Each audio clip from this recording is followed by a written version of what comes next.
স্বাগত বাংলাদেশ এখনে। আপনাদের সঙ্গে আছি আমি শিবব্রত বর্মন।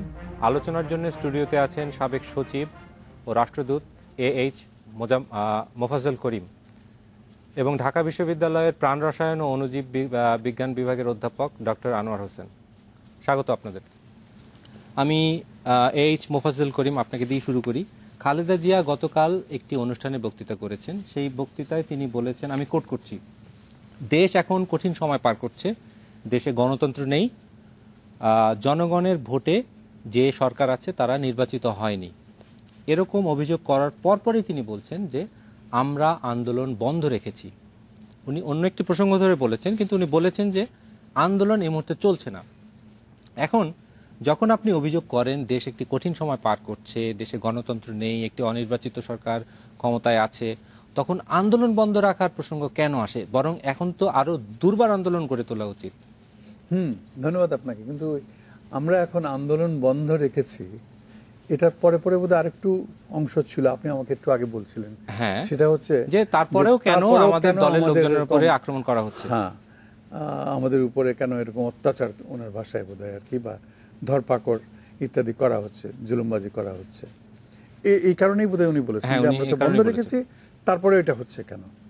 তো এখন আমি ওনার এই কথার উপরে মন্তব্য করার আগে পরিষ্কার একটা কথা বলতে চাই। আমি নিজে একটা জিনিসই বিশ্বাস করি, সেটা হচ্ছে দেশে শান্তি শৃঙ্খলা থাকতে হবে, যে কোনো মূল্যে হোক না কেন।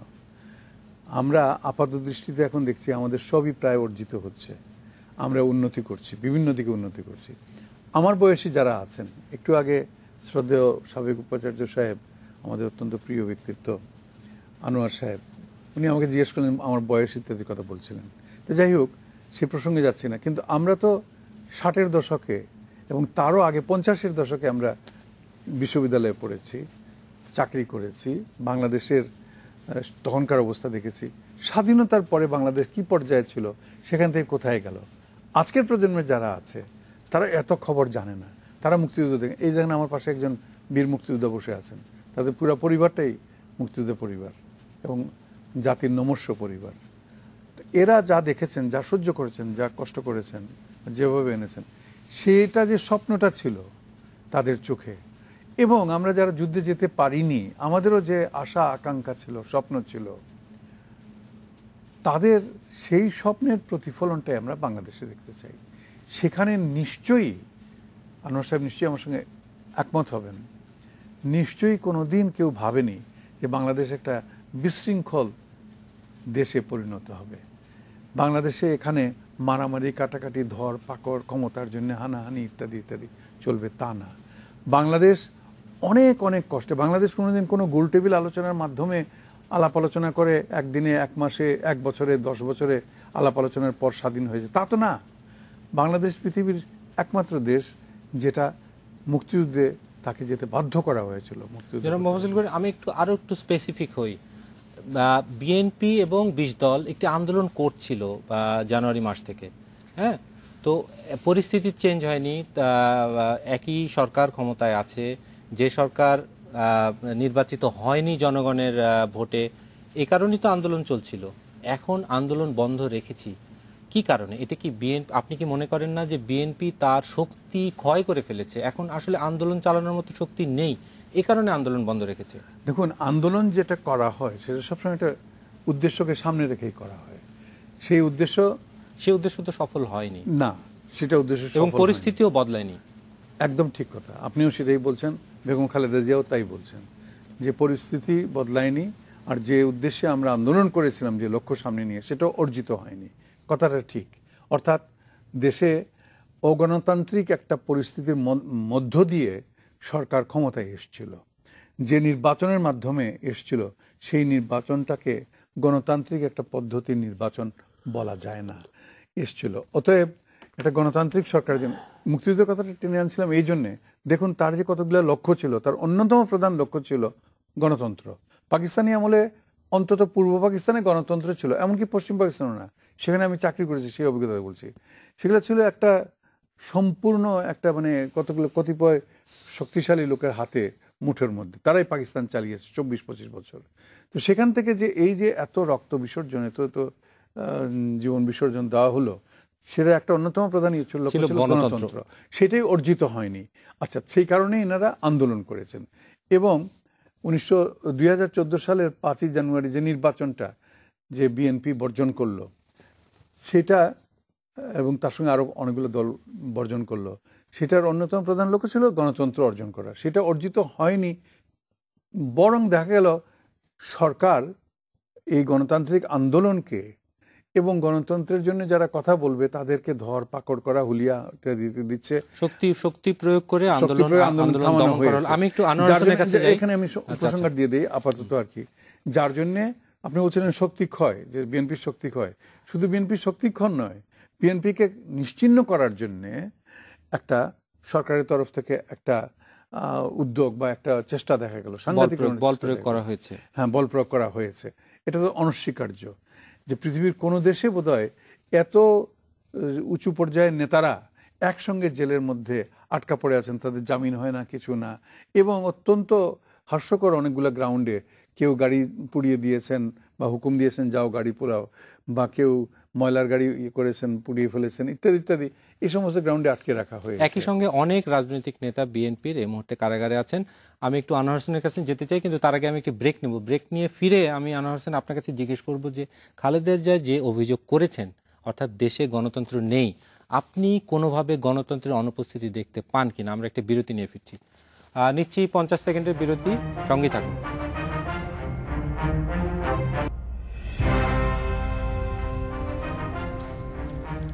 বিরতির পর ফিরে এলাম, দেখছেন বাংলাদেশ এখন।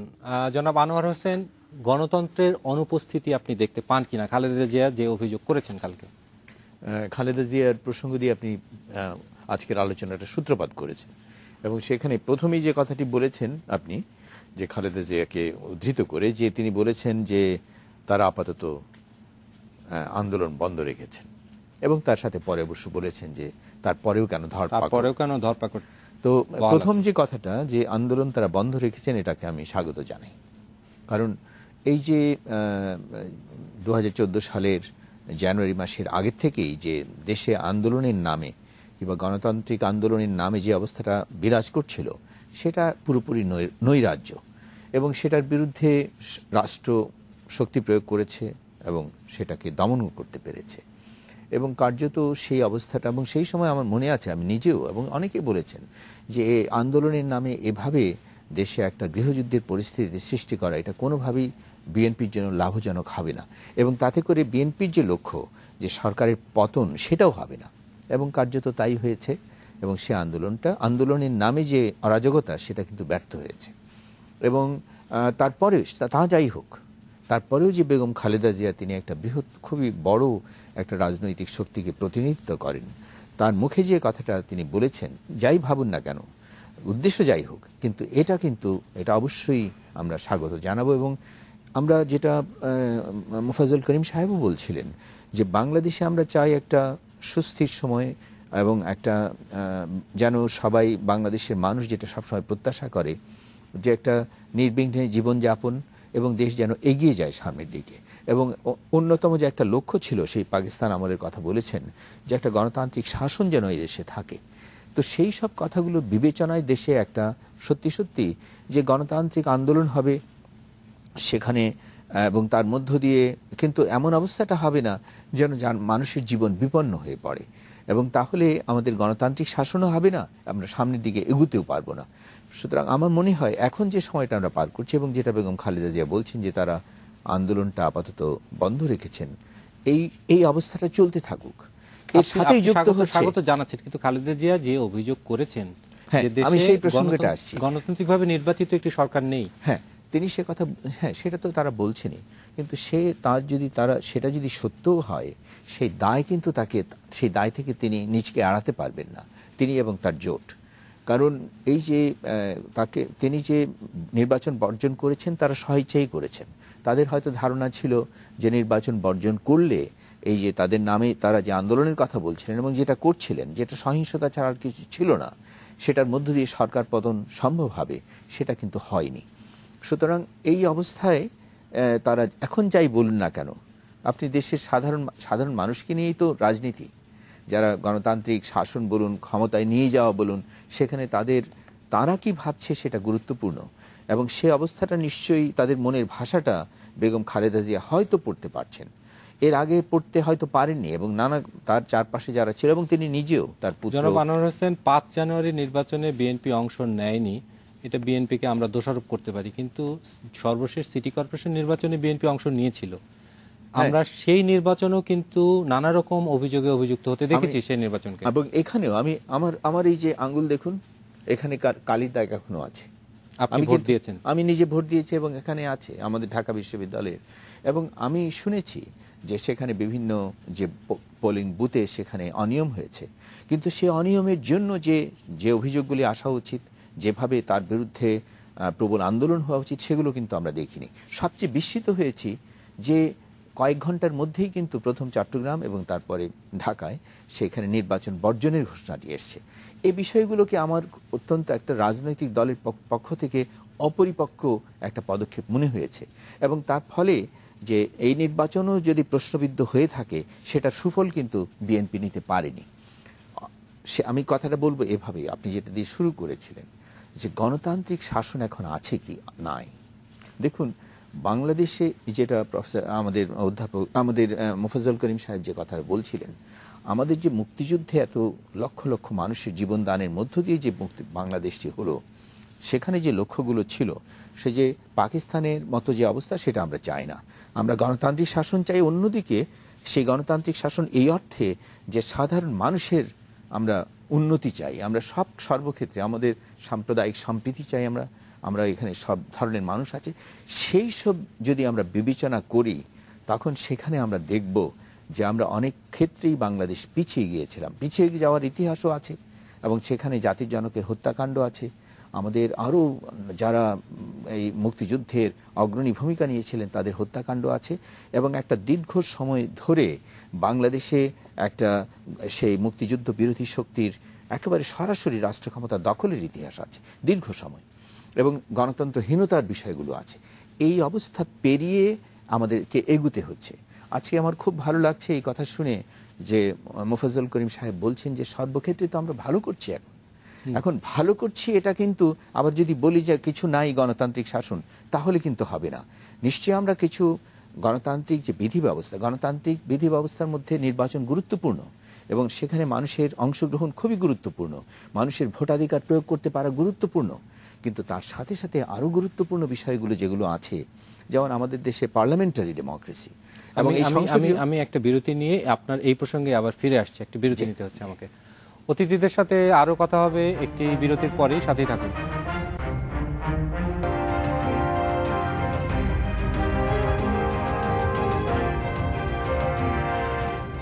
বিরতির পর ফিরে এলাম, দেখছেন বাংলাদেশ এখন। জনাব আনোয়ার হোসেন, আমরা আগে যে প্রসঙ্গে কথা বলছিলাম গণতন্ত্রের অনুপস্থিতির প্রসঙ্গ, আপনি যদি বক্তব্যটা শেষ করেন সংক্ষেপে। আমি বলছিলাম যে গণতন্ত্র একটা দেশে একটা সমাজে প্রতিষ্ঠার জন্য এটা একটা দীর্ঘ জটিল প্রক্রিয়া। বিশেষ করে বাংলাদেশের কথা বলছিলাম যে আমরা খুব তিক্ত একটা ইতিহাস পেরিয়ে এখন এই গণতান্ত্রিক একটা সমাজ নির্মাণের পথে আছি। যদি তাই হয়, সবচেয়ে বড় শর্ত তো, প্রথম শর্ত তো হওয়া উচিত একটি নির্বাচন যেটা সব দল অংশগ্রহণ করবে, অবাধ হবে, এবং সেই নির্বাচনকে আমরা নিশ্চিত করতে পেরেছি। সেক্ষেত্রেই বিএনপি একটা বড় দল, এবং তাদের যে নির্বাচনে অংশগ্রহণ করা সেটা ছিল খুবই জরুরি। এবং আমার ধারণা, আমি এটা মনে করি যে বিএনপি যদি নির্বাচনে অংশগ্রহণ করত, তাহলে কিন্তু আমরা সেই পথে আরও অগ্রসর এবং নির্বাচনটা আরও অর্থবহ হতো। যাই হোক, আমি এটা বিশ্বাস করি এবং আমি দেখছি যে বাংলাদেশে যদি একটা শান্তিপূর্ণ একটা অবস্থা বিরাজ করে, যেটা এখন করছে, এবং এটা যদি একটু দীর্ঘস্থায়ী হয়, তাহলে গণতান্ত্রিক বিধি ব্যবস্থা কায়েমে বাংলাদেশ এগিয়ে যাবে। এবং সেখানে ওই যেটা বলছিলাম, শুধু তো ভোট দেওয়াটাই গণতন্ত্র নয়, এখানে যে গণতান্ত্রিক যে প্রতিষ্ঠানগুলো আছে তাদের যে একটু শক্তভাবে তাদের একেবারে শেকড় প্রথিত করা, সে বিষয়গুলো কিন্তু বাংলাদেশ এগিয়ে যাচ্ছে। সংসদীয় কমিটিগুলির কথা বলতে পারি, সেগুলি অতীতে কিন্তু আমরা তেমনভাবে দেখিনি, এখন যেগুলো কাজ করে। সুতরাং আমার কাছে মনে হয় আমাদের এত নিরাশ হওয়ার কারণ। সংসদীয় কমিটির কথা বলছেন, সংসদে তো সবচেয়ে জরুরি হলো একটা শক্তিশালী বিরোধী দল। হ্যাঁ, আমরা কিন্তু একটি শক্তিশালী বিরোধী দলই পাইনি। না, সে কথাটাই তো, সেখানে সরকারের যে একেবারে দায় নেই তা তো নয়, সেটা আছে, কিন্তু সেখানে বিরোধী দল যে নির্বাচন বর্জন করে, এবং সেটা বর্জন করছে তারা তারা তারা তো সেখানে আন্দোলনের নামে যে সহিংসতা করছে সে কথাটা আমি আগেই বলেছি, কিন্তু সেগুলো তো অকার্যকর হয়েছে। সুতরাং এটা একটা বড় শিক্ষা হতে পারে বিএনপির কাছে, বেগম খালেদা জিয়ার কাছেও, যে এভাবে বাংলাদেশে আন্দোলনের নামে অরাজকতা করে কিন্তু গণতন্ত্রের পথে খুব বেশি অগ্রসর হওয়া যাবে না। বরঞ্চ যদি তিনি সত্যি সত্যি এটা বিশ্বাস করেন যে আমরা বন্ধ রেখেছি, অর্থাৎ সহিংসতা বন্ধ রেখেছি, কিন্তু তাদের আন্দোলন অবশ্যই চলবে সেভাবে একটা গণতান্ত্রিক আন্দোলন, সেটা যদি হয় তাহলে বাংলাদেশ, এটা মনে করবার কারণ আছে যে বাংলাদেশ সামনের দিকে এগোবে, গণতান্ত্রিক শাসনের দেশে আসবে। আমি একটু মোফাজ্জল করিমের কাছে আসি। মোফাজ্জল করিম, ভিন্ন একটি প্রসঙ্গে কথা বলি। কালকে খালেদা জিয়া তার বক্তৃতায় এক জায়গায় বলেছেন যে আওয়ামী লীগের পরিণতি হবে মুসলিম লীগের মতো, অর্থাৎ উনি মুসলিম লীগ একটি কি বলে উপমা হিসেবে ব্যবহার করেছেন। আমরা দেখি আওয়ামী লীগও আসলে একই উপমা ব্যবহার করে, এটা বলতে যে বিএনপিও এক সময় একটি অপ্রাসঙ্গিক ছোট ক্ষুদ্র দলে পরিণত হবে। তারাও বলে যে বিএনপি পরিণত হবে মুসলিম লীগের মতো। আমরা দুটি দলকেই মুসলিম লীগের পরিণতিকে একটি উপমা হিসেবে ব্যবহার করতে দেখছি। হাতের কাছে যেহেতু সহজলভ্য একটা উপমা মুসলিম লীগ, সেই জন্যই বোধহয় বলা হয়। আসলে মুসলিম লীগের ইতিহাস যারা আমরা জানি, বা তারা তো ভালো করেই জানেন, তারা এটা জানেন যে মুসলিম লীগ এককালে অবশ্যই একচ্ছত্র আধিপত্য বিস্তার করেছিল এবং দেশ শাসন করত। পাকিস্তানের আমলের কথা বলছি। পাকিস্তান সৃষ্টির পিছনে সবচেয়ে বড় ভূমিকা যে দল, হ্যাঁ, পাকিস্তান সৃষ্টির আগে যে আন্দোলন, স্বাধীনতার জন্য আন্দোলন, সেটাতে তারা অগ্রণী ভূমিকা পালন করেছে। তারপরে তারা একদলীয় শাসন ব্যবস্থায় চালিয়েছিল। সেই দলটি আস্তে আস্তে আস্তে আস্তে যেহেতু এই দলটি গণমানুষের যে আশা আকাঙ্ক্ষা সেটার প্রতিফলন করে নাই, সেখানে আমাদের দুটি বড় দল যখন প্রসঙ্গটা তোলে যে অপর বড় দল সেটি একটি ক্ষুদ্র দলে পরিণত হবে, দুই দলের উদ্দেশ্যে এটা বলে, আপনি এরকম কোনো সম্ভাবনা দেখেন কিনা যে এই দুটি দল যারা গত 20 বছর ধরে, আরো বেশি সময় ধরে আমাদের পালাক্রমে আমাদের দেশ শাসন করছে, তাদের কোনোটি অপ্রাসঙ্গিক হয়ে যেতে পারে, ক্ষুদ্র দলে পরিণত হতে পারে? না, হবে না। এই জন্য আমি মনে করি মুসলিম লীগের হয়েছিল, এর কারণ মুসলিম লীগের কোনো রকমের জনগণের মধ্যে কোনো ভিত্তি ছিল না, সাধারণ মানুষের মধ্যে তাদের কোনো ভিত্তি ছিল না, তাদের কোনো সমর্থন ছিল না। যদি থাকতো তাহলে 1952 সালেই তারা ধরা খেয়েছে, যে খেয়ে গেছিল, সেটা হতো না। সেখানে দেশের শতকরা 99 জন লোকই সমর্থন দিয়েছে ছাত্রদের আন্দোলন। মোফাজ্জল করিম, আরেকটি দেশে পাকিস্তানে কিন্তু মুসলিম লীগ এখনো একটি বড় দল, তারা এখন ক্ষমতায় আছে। পাকিস্তানের সঙ্গে বাংলাদেশের তুলনা কিছুতেই হতে পারে না। আপনি সংস্কৃতি বলেন, ঐতিহ্য বলেন, আপনি ইতিহাস বলেন, সব দিক থেকে আশা আকাঙ্ক্ষা, ভাষা ইত্যাদি সব দিকে বলেন। আমি বাংলাদেশের কথাই বলছি। বাংলাদেশের আমরা পছন্দ করি আর না করি, যে রাজনৈতিক দলগুলো রয়েছে তাদের অল্প বিস্তর ভিত্তি কিছু কিছু অবশ্যই আছে। এককালে স্বাধীনতার পরে আমরা একটু আগে আলোচনা করছিলাম নিজেদের মধ্যে, ধরুন জাসদ বা তার মতো যে সমস্ত দল ছিল, তাদের কিন্তু যথেষ্ট জনসমর্থন ছিল, গণসমর্থন ছিল। কিন্তু আস্তে আস্তে আস্তে আস্তে তাদেরকেও মানুষ প্রত্যাখ্যান করেছে। লোকে কি চায়? তাহলে আমরা দেখছি যে ইতিহাসে উদাহরণ আছে একটি বড় দলের একটি ছোট দলে পরিণত হওয়ার। আমরা দেখছি ন্যাপ ছোট দলে পরিণত হয়েছে, অপ্রাসঙ্গিক হয়ে গেছে আমাদের রাজনীতিতে, জাসদ অপ্রাসঙ্গিক হয়ে গেছে। এখন যে দুটি দল, তাদের কোনোটি ভবিষ্যতে অপ্রাসঙ্গিক হয়ে যাবে না, এটা আপনি কেন জোর দিয়ে বলছেন? আমি এই জন্যই বলছি যে আওয়ামী লীগ তো যাবেই না। এর কারণ আওয়ামী লীগ 1948 সাল থেকে মোটামুটি একই ধরনের রাজনীতি করে আসছে। আচ্ছা, এবং তারা এটা মিন করুন আর না করুন, তারা ক্ষমতায় যাওয়ার জন্য সব কিছুই তারা অবশ্যই করতে পারেন, এবং সেখানে তারা বলেন যে আমাদের জনসমর্থন আছে বলেই আমরা যাচ্ছি। আচ্ছা, আর বিএনপির কথাটা হচ্ছে, বিএনপি একদলীয় শাসন ব্যবস্থা যেটা বাংলাদেশে ছিল, সেইখান থেকে ওই বাকশালীয় শাসন ব্যবস্থা, সেখান থেকে বহুদলীয় শাসন ব্যবস্থা, বিএনপির প্রতিষ্ঠাতা শহীদ রাষ্ট্রপতি জিয়াউর রহমান বহুদলীয় শাসন ব্যবস্থা নিয়ে এসছেন।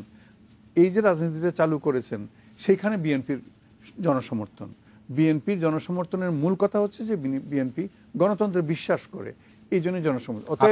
দুইটা দলই, আমি বলছি দুটো দলেরই বড় জনভিত্তি আছে, ফলে ভবিষ্যতে এই দুটি দল অপ্রাসঙ্গিক হবে না। এখন যেটা বলছেন একজন অপ্রাসঙ্গিক হয়ে যাবে, মুসলিম লীগ হয়ে যাবে, এগুলা কথার কথা।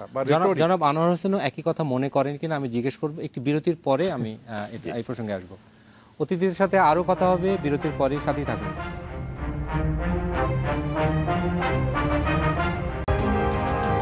বিরতির পর ফিরে এলাম, দেখছেন বাংলাদেশ এখন। জনাব আনোয়ার হোসেন, যে প্রসঙ্গে আমরা কথা বলছিলাম, দুটি বড় দলের কোনোটি অদূর ভবিষ্যতে ছোট হয়ে যাবে না, অপ্রাসঙ্গিক হয়ে যাবে না, এটা মনে করেন মোফাজ্জল করিম, আপনি কি একমত কিনা? হ্যাঁ, এই প্রসঙ্গটা এসছে যে ওই আওয়ামী লীগও বলছে যে ওটা মুসলিম লীগ হবে, বিএনপি বলছে বেগম খালেদা জিয়া বলছে মুসলিম লীগ হবে। কিন্তু আওয়ামী লীগের পক্ষ থেকে বলার যে একটা প্রেক্ষাপট আর সেটা ভিন্ন প্রেক্ষাপট।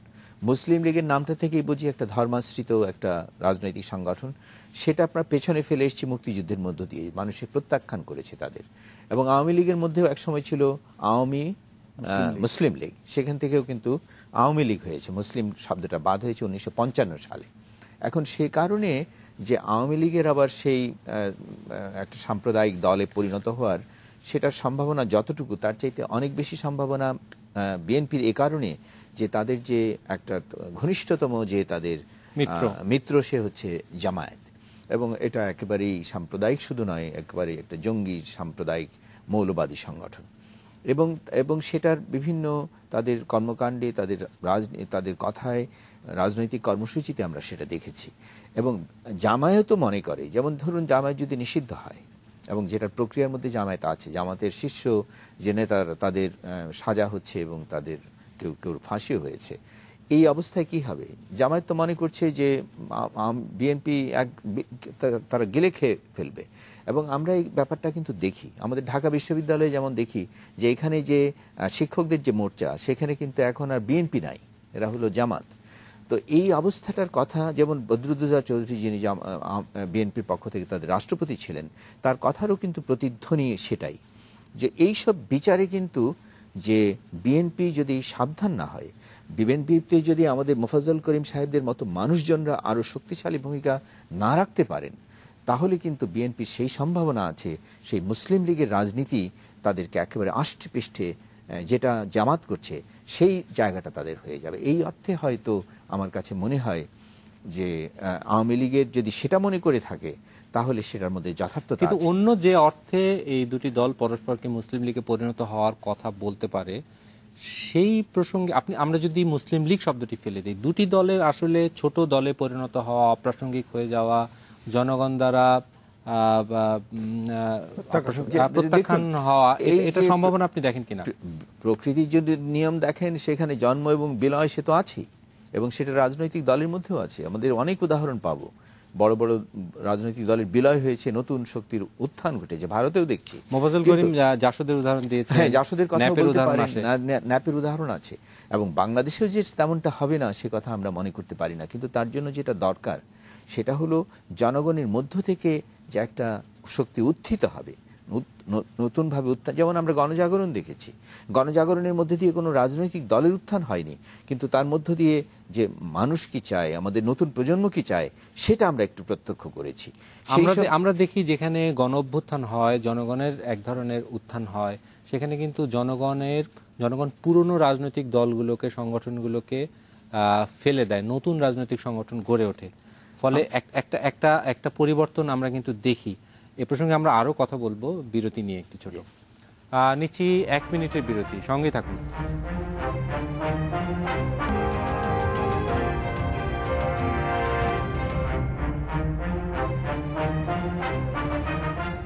বিরতির পর ফিরে এলাম, দেখছেন বাংলাদেশ এখন।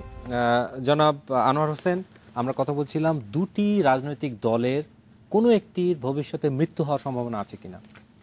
মৃত্যু হওয়ার সম্ভাবনা তো সবসময়ই থাকে, যদি যে সেই রাজনৈতিক দলটি যে জনগণের যে প্রত্যাশা, জনগণের যে স্বপ্ন, জনগণ যা চায় সেটা প্রতিনিধিত্ব করতে না পারে, তাহলেই তাদের মৃত্যু হয়।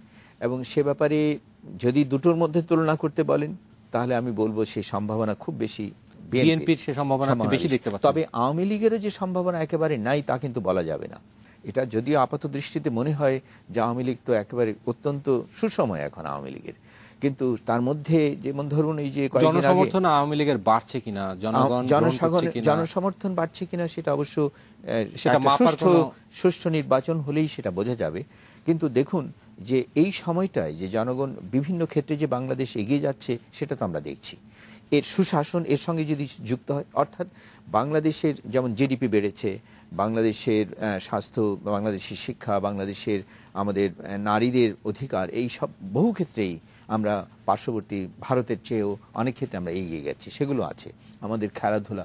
কিন্তু এর সঙ্গে সঙ্গে যদি সুশাসন, দুর্নীতি এবং গণতান্ত্রিক বিধি ব্যবস্থা, এগুলোও যদি আমরা সাথে সাথে না এগোই, তাহলে কিন্তু ওই যে উন্নয়নের কথা যে বলছি, যেমন ধরুন এই যে কয়েকদিন আগে একজন সংসদ সদস্য, একজন পিনু খান, তার ছেলে সে মদ্যপ অবস্থায় সে গুলি করলো এবং সেখানে 2 জন মানুষ মরে গেল এবং সে এখন কারাগারে আছে। এখন এই সমস্ত বিষয়ে সরকার, রাষ্ট্র কি করছে, এগুলো কিন্তু খুব গুরুত্বপূর্ণ বিষয়। বাংলাদেশের একজন মন্ত্রী মোফাজ্জল হোসেন মায়া, তার ব্যাপারে কিন্তু আমাদের যে পুরনো দুর্নীতির মামলা আবার পুনরায় চালু করা হয়েছে এবং সেক্ষেত্রে যদি যেমন আমি দেখেছি যে কেজরিওয়ালের তার মন্ত্রিসভার একজন আইনমন্ত্রী, তার পদত্যাগ করতে হয়েছে এবং কারাগারে যেতে হয়েছে। এই ঘটনাগুলো যদি আপনি কয়েকটি উদাহরণ দিলেন মোফাজ্জল হোসেন, আপনি কি আমাকে বলছেন? হ্যাঁ, মোজাম্মেল, মুজাম্মেল না মোফাজ্জল হোসেন না, বিনীতভাবে বলি মোফাজ্জল করিম। মোফাজ্জল করিম, আপনি কি মনে করেন যে এই উদাহরণগুলো থেকে যে দেশে সুশাসন আছে? না, দেশে সুশাসন নাই, এটা আওয়ামী লীগও জানে, খুব ভালো করেই জানে। এবং আমি এখানেই বলবো, আওয়ামী লীগ একটা জিনিস ভুল করছেন। আওয়ামী লীগ দেখছেন যে আমাদের সব দিকে উন্নতি হচ্ছে, সামাজিক সূচকগুলো খুব উন্নতির পথে যাচ্ছে, সত্যি কথা উন্নতি হচ্ছে, প্রবৃদ্ধি বাড়ছে, শোনই সবই ঠিক আছে। কিন্তু জনসাধারণের চোখে আওয়ামী লীগের যে কর্মকাণ্ড, যে কাণ্ড কারখানা চলছে, এই যে একটা উদাহরণ দিলেন, উনি একজন এমপির ছেলে গুলি করে মারছে বা আরেকজন মন্ত্রীর নাম উচ্চারিত হলো, তো এগুলো থেকে মানুষ কি দেখে? বা অন্যান্য অনেক ক্ষেত্রে আপনার দুর্নীতি ছেয়ে গেছে দেশ। আমরা দেখছি যিনি অপরাধ করেছেন তাকে গ্রেফতার করা হয়েছে। আপনি এটা সুশাসনের অভাব কেন দেখছেন এখানে? এই জন্যই দেখছি যে এরকম যে করার সাহস পেল ছেলেটি, নিশ্চয়ই তার মা এমপি, এই জন্যই সে একটা পিস্তলের লাইসেন্সের মালিক হয়েছে। এই ছেলেকে তো দেওয়া উচিত না, লাইসেন্স দেওয়া উচিত না। পেলো কিরম করে? 1 নম্বর, মদ খেতেও লাইসেন্স লাগে, তার নাকি তাও নাই। তারপরে সে মাতলামি করে যাই গিয়ে। এই ছেলেকে নিয়ে আমরা এখানে আলোচনা করে সময় নষ্ট করতে চাই না। আমি যেটা বলছি, আসুন বিএনপির কথা। সুশাসন আছে কিনা? আমরা সুশাসন দেশে নাই, সুশাসন মোটেই নাই, এবং সেটার দিকেই বর্তমান সরকারকে সর্বাগ্রে দৃষ্টি দিতে হবে। উন্নয়নের ধারাবাহিকতা চলতেই থাকবে, এবং এই উন্নয়নের জন্য কিন্তু আমি আওয়ামী লীগকে শতকরা 100-র মধ্যে 100 এককভাবে আপনি ক্রেডিট দিতে চান না। আমি ইয়েকেও, বিএনপিকেও দেব না, কোনো সরকারকে দেব না। এককভাবে যদি দিতে হয় জনগণ, সেটা হচ্ছে বাংলাদেশের কৃষক, সেটা হচ্ছে বাংলাদেশের গার্মেন্ট কর্মী, তাই না? সেটা হচ্ছে বাংলাদেশের সেই ইয়াং ছেলেপেলে যারা লেখাপড়া জানে না, সেই আমরা যাদেরকে ঘৃণা করি, তারা বিদেশ থেকে যে সমস্ত টাকা পয়সা উপার্জন করছে, এগুলোর কারণেই কিন্তু আমাদের জিডিপি বাড়ছে, এগুলোর কারণেই কিন্তু দেশে এগিয়ে যাচ্ছে। আর এগুলাকে বরং ধ্বংস করার জন্য আমরা এই কাণ্ড করছি। এবং মোফাজ্জল করিম, আমি একটি ব্রেক নিয়ে ফিরি, অতিথিদের সাথে আরো কথা হবে বিরতির পরে, সাথে থাকুন।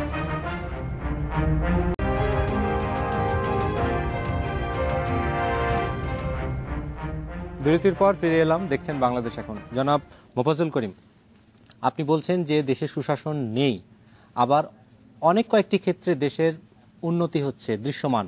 কিভাবে সুশাসন না থাকলেও দেশের দৃশ্যমান উন্নতি হতে পারে? প্রথম আমি বলেছি যে যেটা সাধারণ জনগণের, তারাই তাদের দায়িত্বটা ঠিক মতো পালন করতেছে। শাসন ব্যবস্থার সঙ্গে যারা জড়িত আছেন তারা বরং এটাকে পিছন দিকে টেনে নিয়ে আসবার চেষ্টা করতেছেন। তারা সফল হচ্ছেন কিনা পিছন দিকে টানার ক্ষেত্রে? দেশ তো অনেক কয়েকটি সূচকে এগিয়ে যাচ্ছে, উপরে যেতে পারতো। এটা তো বলা হয় বিভিন্ন আমাদের এই যে সিপিডি বা অত্যাদি যারা আছেন আর কি, তারা তো বলেনি এটা 6 and 7% কি প্রবৃদ্ধি, এটা 10 ডাবল ডিজিটে যেতে পারতো যদি দুর্নীতি আর ইয়েতে না থাকতো।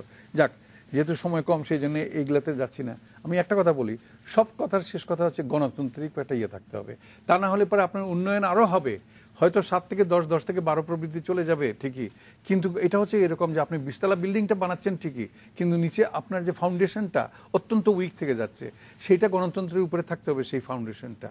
বিএনপির একটা জিনিস এখন খেয়াল করা উচিত, বিএনপির সঙ্গে আমরা অনেক আলোচনা করেছি, খেয়াল করা উচিত এই জন্য বিএনপির জনসমর্থন এখনও, যেহেতু আমি গ্রামেগঞ্জে সমানেই যাই, আমার দেশের বাড়িতে যাই, এখনও সাংঘাতিক রকমের জনসমর্থন। কারণ এই যে মানুষ বিরক্ত হয়ে গেছে অপশাসন এবং সুশাসনের অভাবের জন্য, এবং এখনও বিএনপির যেটুকু ইয়ে রয়েছে সেইটাকে জনসমর্থন রয়েছে, সেইটাকে পুঁজি করে যদি ওনারা ওনাদের দলটাকে যদি পুনর্গঠিত করেন, সঠিক কর্মসূচি দিতে পারে। সঠিক কর্মসূচির বড় কথা হচ্ছে নিজেদের সাংগঠনিক এটা শক্তিটা বাড়াতে হবে, নিজেদের মধ্যে কোনো রকম কোলাহল টুলাহল আর অন্তর্কলহ ইত্যাদি না রেখে, এবং সঠিক লোকগুলাকে যদি মর্যাদা দিয়ে যদি তারা দলটাকে সুগঠিত করেন, তাহলে অবশ্যই এই দলের জন্য সুখবর আছে ভবিষ্যৎ। আমি আনোয়ার হোসেনের কাছে যাই, আমরা এই স্ববিরোধ কেন দেখছি যে একদিকে সুশাসন নেই অভিযোগ করা হচ্ছে, আবার দেশ এগিয়ে যাচ্ছে? আমি দুটো উদাহরণ দিয়েছি, একজন সংসদ সদস্যের পুত্র এবং একজন মন্ত্রীর কথা। দেখুন, আমাদের যে বিচার বিভাগ তারা একটা রায় দিতে পেরেছে এই সময়, আবার অন্যদিকে এই মন্ত্রীপুত্র, এই সাংসদ পুত্র সে কারাগারে আছে এবং পুলিশ কিন্তু তাকে ধরেছে। এগুলো কিন্তু আবার এইটাই দেখায় যে ওই যে সুশাসন নেই সেটা কিন্তু বলে না, যে এই ধরনের ঘটনা ঘটবে কিন্তু সরকার সে ব্যাপারে পদক্ষেপ নিচ্ছে কিনা, আমাদের বিচার বিভাগ সেগুলো দেখছে কিনা। এগুলো যদি দেখে তাহলে অবশ্যই বলতে হবে আমাদের আশার কথা। এবং দেশের সুশাসন তো একেবারে এটা আপেক্ষিক, সে আপেক্ষিক অর্থে এই দেশে আছে এবং সেটাই ভরসার কথা। আমরা শুধু বলছি যে এই বিষয়গুলোতে সরকারকে অবশ্যই আরো নজর দিতে হবে। জনাব আনোয়ার হোসেন, আপনাকে অনেক ধন্যবাদ। জনাব মোফাজ্জল করিম, আপনাকে ধন্যবাদ। শেষ করছি আজকের বাংলাদেশ এখন। দেখা হবে আগামীকাল একই সময়। শুভরাত্রি।